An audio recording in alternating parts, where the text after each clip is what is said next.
Hi guys. Nandito ngayon sa Upali tayo. Mayroon sana tayong dito, service. EGR cleaning lang ito. And then since ang EGR naka salalay yun sa intake manifold, isasama na rin natin yung intake manifold pati paglinis, EGR cleaning, no? And then kaso maulan, sobrang ulan. Tinitext ko yung may-ari, hindi pa naman nag-reply kasi pangit pagka-ulan. Hello. No, ang nandiyan si may pinuntahan sandali. Oo. Ano guys, palagay mo ang lakas ng ulan? Kaya nga. Ha? Nag-text ako sa kanya, hindi pa naman siya nag-reply. Ay, baka nag-drive. Nag-drive? Oo. Dito lang muna ako. Tulaman lang siya. Pero kanina pa umalis kasi may bibilin lang. May kasama siya. May PMA ka na kapatid, no? Ala, binili ko lang to sa Baguio. Okay. Nung nag-Baguio ba? Ano lang PMA kasi yan, mga jacket. Oo, hindi Maganda. Nung sa Baguio. Okay. Binili lang sa... Halika mo nagpapit. No, hintayin ko na lang dito. Magkapit ka muna ba? No, I'm okay. I'm okay. Hintayin ko na lang dito siguro. Tatawagan ko. Ayos lang naman. Sige. Tawagan ko. Thanks. So, ito ngayon, ang issue kasi nito, wala namang major issue nito. Ano lang siya, pagka binirit mo siya, medyo hesitant siya, no? Maglabas ng power. Dahil nga yung kanyang EGR cooling system, especially doon sa valve mismo, is pagka clogged na, so medyo yung butas niyan liliit na masyado.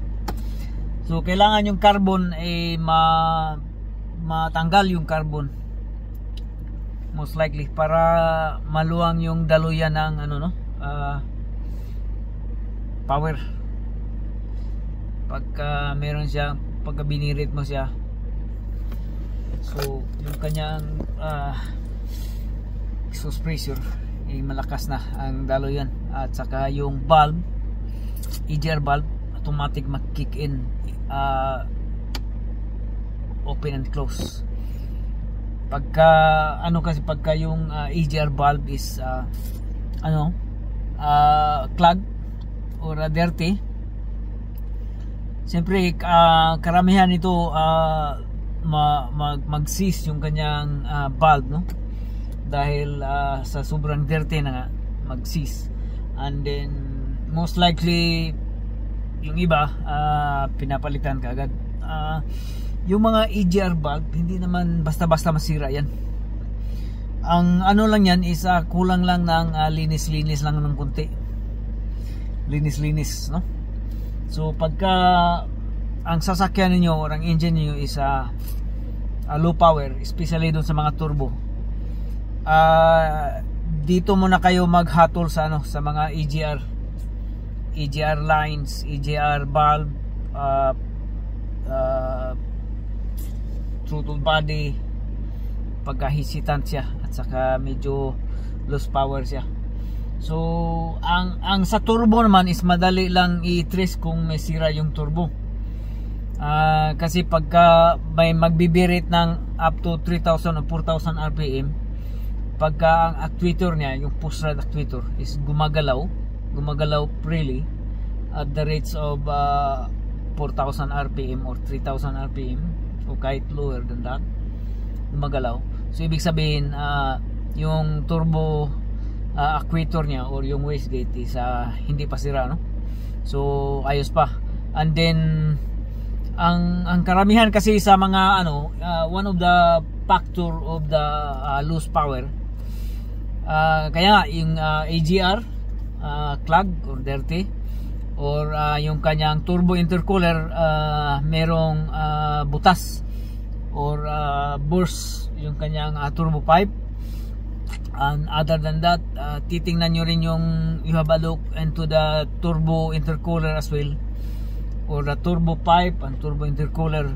If the turbo intercooler has oil leak, that means that the turbo intercooler is gone.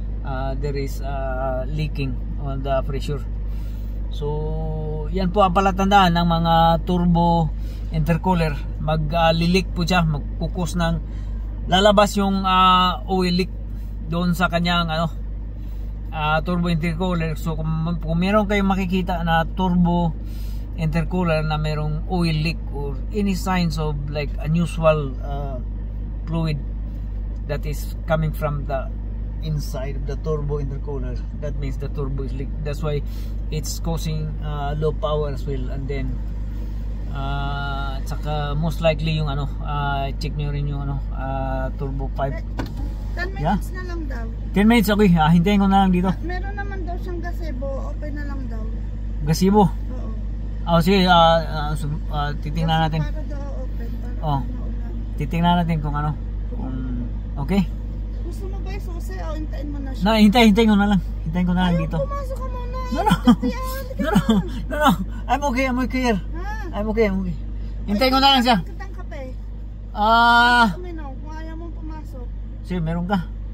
Ayaw ka. No, dito lang. Maulan kasi. Sige, thank you. So, yun. Check nyo yung turbo. Kung ang turbo nyo is wala namang gaanong or ang engine nyo wala namang gaanong nakikitaan nyo na leak from the turbo pipe, hose pipe down to the intercooler and down to the EGR pipe, wala namang nakitaan, malamang is yung another issue there is the what is this, yung kanyang turbo impeller or yung kanyang turbine sa loob. I-check nyo rin pagka medyo wobbly na yung wobbly impeller, that will cause also the low power. And then i-check nyo, especially punta muna kayo sa basic, check niyo yung air filter. Karamihan kasi ang air filter pagka marumi na masyado, very dirty air filter, that's also cause of the main low power, because the turbo cannot give in or cannot breathe, cannot pushing air pressure to the chamber, because or the turbo cannot suck more air because the air filter is clogged or dirty, so or dirty air filter. So pagka dirty po ang air filter, ang worst scenario nito, ang kanyang turbo magsasak ng oil or magkukuha siya ng hangin ngayon doon sa breather valve, and then isasak niya yung oil sa breather valve, and then doon na ipupush na doon sa what is this, turbo intercooler. That's why merong mga latak dun sa mga intercooler niyo, kung mapapansin niyo doon po yan galing. Worst scenario, either the oil seal on the turbo inside, the oil seal is worn. So mahal po yung turbo mga kaibigan, so kaya ingatan nyo po yung turbo kasi mahal po yan. So you have to take good care of the turbo. By means of doing that, do oil change every like 6 months to 1 year, and then air filter palitan nyo na rin prior to the every 6 months. Mura lang naman yung air filter, is very cheap. It's just like part of maintenance, no? So para hindi masira yung kanyang turbo ng maaga, palitan nyo ng air filter.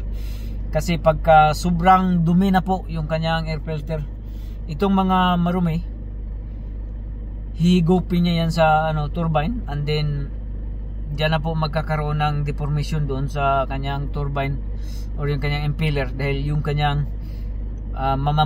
maliliit na mga dust is magsilbi po yan ng blaster, sand blaster, and then doon po magka worn out ang impeller, kaya numinipis ang impeller niya, yung turbine. So yan po ang mga cause ng low power and other issues.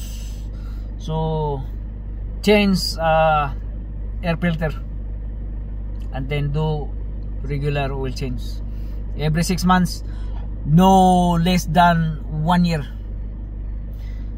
because you know, don't also like do not base on mileage. Servicing your cars do not base on mileage. As you will notice, you will see on the owner's manual or some manufacturing book manual na ganito sinasabi, every 30,000 miles, every 40,000 miles. No, do not base on that. Just do it like by month, like 6 months or maximum to 1 year.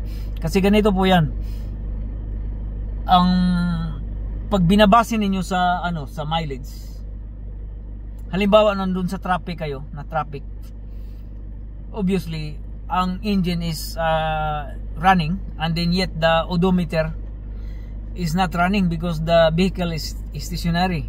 So the engine is taking wear and tear early on, like, so no, that's why you need to change oil or service your engine or car like 6 months to 1 year. Do not base on mileage, because obviously when the vehicle is on the stationary, so it causing like wear and tear na. So don't service your car based on mileage, unlike the on the manufacturing book. No. Okay, thank you guys, bye.